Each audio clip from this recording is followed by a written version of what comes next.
Díochait a d'urbhla. An maithíonn tú 26 uat. Cén fá a bhfuil an threocht 26 ag tarlú? Tá threocht 26 ag teacht in ardró mar gheall chomha idir úsáideoirí líne. I mí anar 26. Tá níos mó ná 56 milliún físeán TikTok ag úsáid scagarí 26 le haghaidh comha. Rinne cuardach 26 ardú de 452 faoin gcéad TikTok I gceann 7 amháin ag tús na bliana. Tá chlibanna cosúla chlib 26 le breis agus 1.7 milliún postáil líon rí sosialta.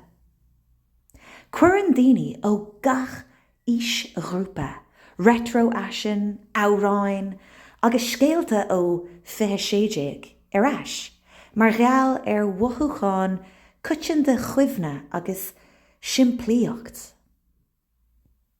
I measc na gúiseanna, tá éadáil stíleanna níos cuirithe a raibh tóir orthú roimhe seo agus splódar roimhe seo na meán shóisialta.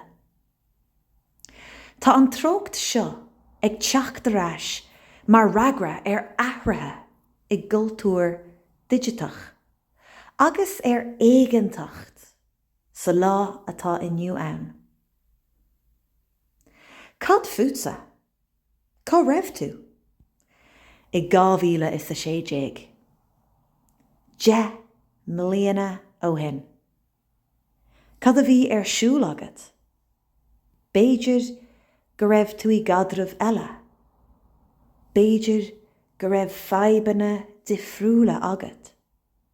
Béidir go bhfuil rudaí agat I do héal anois a raibh tú ag gaoth orthú I 26. Agus cá maith tú 10 mbliana agus an lá inniu. Bhá leat bheith níos láidre, níos boga, níos slíofa, níos críanna. 10 mbliana ó shin. Chreid mé go raibh mé domhan chun taitneamh a bhaint as. Déach mé I mo himpeall agus cheap mé nach raibh go leor daoine ag buint taitneamh as iontais an nádúr. Das mé aníos giota beag agus thug mé faoi deire nach raibh ach 3 rud I nándúin. Go deimhin, nach féidir linn a cheachant. Obair chrua, pian agus neamhchintacht. Mar sin, caithimid fócas a chur na rudaí is féidir linn cothú.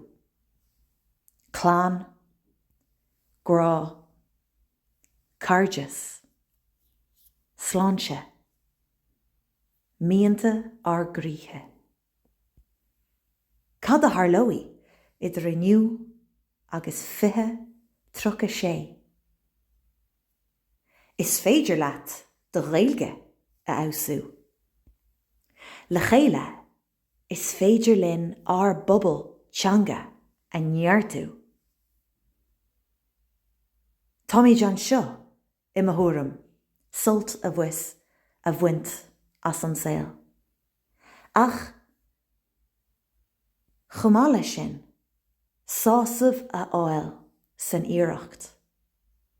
Brí a fháil sa chéir thuathal. Agus go háirithe, bronnarm as a bheith mí chuimhiúil, chun fólam, gaire, agus grá a thuairt dá chéile. Fan fisrach, fan díograisach, grá mór, Molly.